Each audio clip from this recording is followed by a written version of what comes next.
Olá, estudante! Seja bem-vindo a mais uma aula de Ciências da Natureza.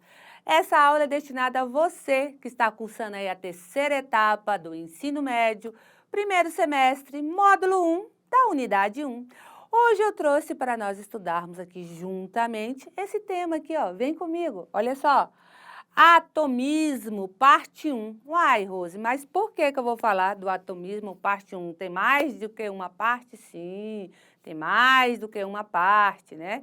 Nós temos aí a segunda parte, que será na próxima aula, porque é um assunto extenso e a gente precisa falar aí devagarzinho para que você entenda e compreenda mesmo o significado do atomismo, tá bom? Então, eu te convido agora para você fazer esse passeio comigo pela história do atomismo. Vem cá, bora lá comigo.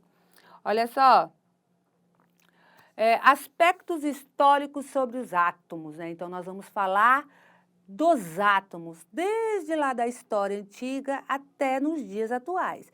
Essa aula nós vamos começar mais com os aspectos históricos mais antigos, né? Então, olha só, os filósofos gregos, tá? Então, foram os primeiros aí que estudaram os átomos, foram os filósofos gregos. Então, os filósofos gregos, eles consideravam corretamente a existência dos átomos, eles consideravam. Não imaginavam algo como a estrutura de um átomo, então, mas eles consideravam. Eles não tinham, e aqui é interessante você falar, a gente falar, lembra da aula passada, que nós falamos do método científico? Então, os filósofos, quando eles considerou a hipótese do átomo, eles não tinham estudo a uma observação, levantamento de hipótese, respondendo às hipóteses, não, era apenas dedução, tá? Era dedução. Volta aqui comigo, vamos lá. Então, um átomo não poderia ser composto de partes menores se nada menor existisse. Então, essa era uma da dedução deles. Os átomos não são esferas homogêneas, sem estrutura. Temos que, na química, é importante conhecer a inter-relação entre a estrutura e as propriedades da matéria. Isso é verdade. O comportamento físico e químico da matéria depende como interagem os átomos, que também depende de sua estrutura, tá certo? Então, agora nós vamos dar uma passeada aí nesses aspectos históricos e aprofundar um pouco mais nesses filósofos aí, tá bom? Vem comigo aqui, vamos lá? Em 478 a.C., Leucipo, filósofo grego, provavelmente viveu na costa norte do Mar Egeu e possivelmente tenha apresentado a primeira teoria da atomicidade, a qual pode ter sido aperfeiçoada e propagada pelo seu discípulo Demócrito de Abdera. Então, esse foi um dos primeiros estudiosos a respeito do átomo. A base da afirmação da teoria de Leucipo pode estar no texto abaixo. Olha só. Considere a areia de uma praia. Então, aí eu trouxe até uma imagem de uma areia, né? Vista de longe, ela parece contínua. Veja os grãos, um em cima do outro. Ali, como é que esses grãos ficam um em cima do outro? A gente pode pensar nisso, né? Porém, observada de perto, notamos que é formada de pequenos grãos. Na realidade, todas as coisas no universo são formadas por grãozinhos tão pequenos que não podemos enxergar. E dessa forma, temos a impressão de que elas são contínuas. Então, estes grãos são como os átomos. Então, essa daí era a base da afirmação de Leucipo, que era contínuo. Ele achava que os átomos eram contínuos, tá certo? Então, ele fez analogia com a areia da praia. Foi essa a analogia que ele fez. Volta aqui comigo, vamos lá, vamos continuar aqui. Demócrito veio fazer um postulado, depois de muito estudo, de muita pesquisa, em que todas as variedades de matéria resultam da combinação de átomos de 4 elementos. Então, para Demócrito, os átomos é a combinação dos 4 elementos que existe: terra, ar, fogo e água. Então, nós éramos formados, os elementos eram formados por essa combinação, ou terra, ou fogo, ou água, ou ar, então era a combinação desses elementos, desses 4 elementos, que formava aí todas as matérias existentes, tudo que existia aí no universo, tá certo? Volta aqui comigo, vamos lá. Demócrito de Abdera, 460 a.C. e 370 a.C., né? Filósofo pré-socrático da Grécia Antiga, ele foi um filósofo. Nasceu em Mileto ou Abdera, por isso que é o Demócrito de Abdera. Viajou por alguns países, se estabeleceu em Abdera ao final do século V a.C., discípulo e posteriormente sucessor do seu mestre Leucipo, de Mileto. Ficou conhecido por ter sido um filósofo que estudou a teoria atômica, ou seja, o atomismo. Demócrito tinha teoria aí. Então, na teoria atômica, mostrou que tudo que existe é composto por elementos indivisíveis, chamado átomo. Então, ele achava que tudo que existe era composto por um elemento chamado átomo. Então, se você pegasse uma folha de madeira e começasse a quebrar essa folha de madeira, dobrar, se ela fosse, né, fácil de dobrar, chegaria a um ponto que você não conseguiria mais dobrar essa folha de madeira. E aí seria o ponto final, que seria a parte menor daquela estrutura, que é o que ele achava. Volta aqui comigo, olha só. Átomo, do grego, né? Vem do grego. A significa negação e tomo, divisível, então que não seria divisível. Assim, o átomo era indivisível. Você poderia aí dividir essa folha de madeira ao meio várias e várias e várias vezes, e ia chegar um momento que você não conseguiria mais dividir essa folha de madeira. Então, não se sabe se a teoria foi exatamente conhecida por Demócrito ou se pelo seu mestre Leucipo. Tudo leva a entender que a teoria foi proposta por Demócrito, mas Leucipo já tinha idealizado o conceito há muito tempo.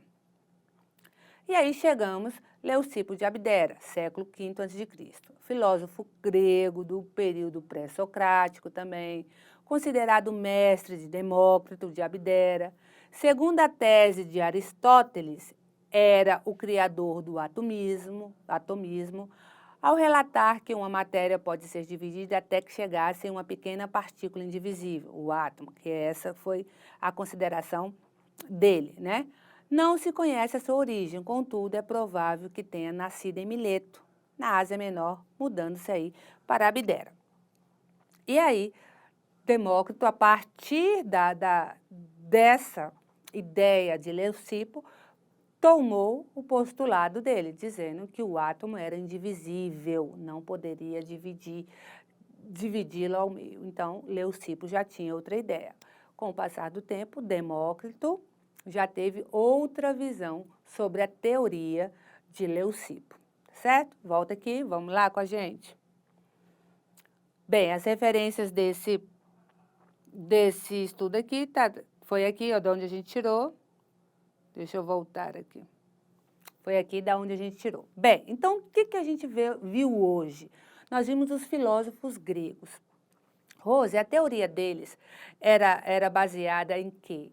Na dedução. Eles deduziam, eles apenas deduziam. Faziam experimentações? Faziam experimentações, mas eram apenas deduzidas. Então, veio a primeira ideia de átomo que nós tivemos foram com os filósofos gregos, mas o método utilizado por eles era a dedução. Com o passar do tempo, a ideia de Demócrito e Leucipo se transformou-se em outras teorias que nós vamos continuar vendo na aula seguinte, que vamos chegar até os dias de hoje. Hoje nós temos uma teoria formulada sobre o átomo e é a teoria que a gente trabalha aí, tanto a física como a química, trabalha em cima dessa teoria, tá certo? Mas o que é interessante perceber aqui? A história e a teoria muda, ela nunca vai ser para sempre a certa, né? As teorias que temos nos livros hoje não quer dizer que ela vai ser sempre aquela teoria, não. De repente pode aparecer um estudioso que pode questionar hoje o átomo. Não, o átomo não é assim. né? O átomo, existe outras características no átomo, e aí fazer uma revolução científica e mudar a teoria. A teoria, ela não é a certa, a verdade verdadeira. É por isso que existem os estudos, é por isso que existem as experimentações, é por isso que todo o estudo é levado para a comunidade científica. Quando eu falo a comunidade científica, é a comunidade de estudiosos, a comunidade daqueles estudiosos, daqueles pesquisadores que dedicam a vida ao estudo. E ao estudo de quê? De melhoramento, de aprimoramento de determinado conceito. Tá certo? Para quê? Para o benefício maior, que é a sociedade em que eles estão inseridos. Por isso que existem as faculdades, as universidades aí, que desenvolvem vários projetos de pesquisas dentro da área dos seus departamentos. Existem vários pesquisadores que estudam aí diversos assuntos que surgem aí no nosso dia a dia, né? E o que é interessante entender que pesquisador, cientista, não é aquela pessoa de cabelo doido, né? Que a gente tem a imagem na cabeça, que é aquela pessoa de cabelo branco, com cabelo espichado, com jaleco branco. Não. Pessoas que estudam são consideradas cientistas, tá? As pessoas que pesquisam, que observam, que fazem levantamento de hipótese, que delimitam um problema, que estuda determinado problema, que expõe para a comunidade científica os seus estudos, ele também é um cientista. E entre a gente tem muitos cientistas aí que não tem essa característica de cabelo espetado para cima, mas é uma pessoa comum, normal, igual a gente. Então, o que é interessante? Na aula passada, nós falamos sobre o desenvolvimento do método científico, aonde teve aí o desenvolvimento da matemática, da astronomia, da física, da química, da medicina. E esse método científico veio com uma força muito grande, não só para a ciência da natureza, mas ele é aplicado em todas as áreas do conhecimento. Porque através de uma observação, através de uma curiosidade, através de um levantamento de problema, nós tentamos responder determinadas situações, procuramos experimentar determinadas situações para melhoramento da comunidade, para melhoramento da sociedade, para evolução do conhecimento, certo? Então, hoje nós vimos aqui a primeira parte sobre atomismo falado pelos filósofos gregos. Na próxima aula, nós vamos chegar nos conceitos atuais de átomos, tá bom? E até a próxima aula.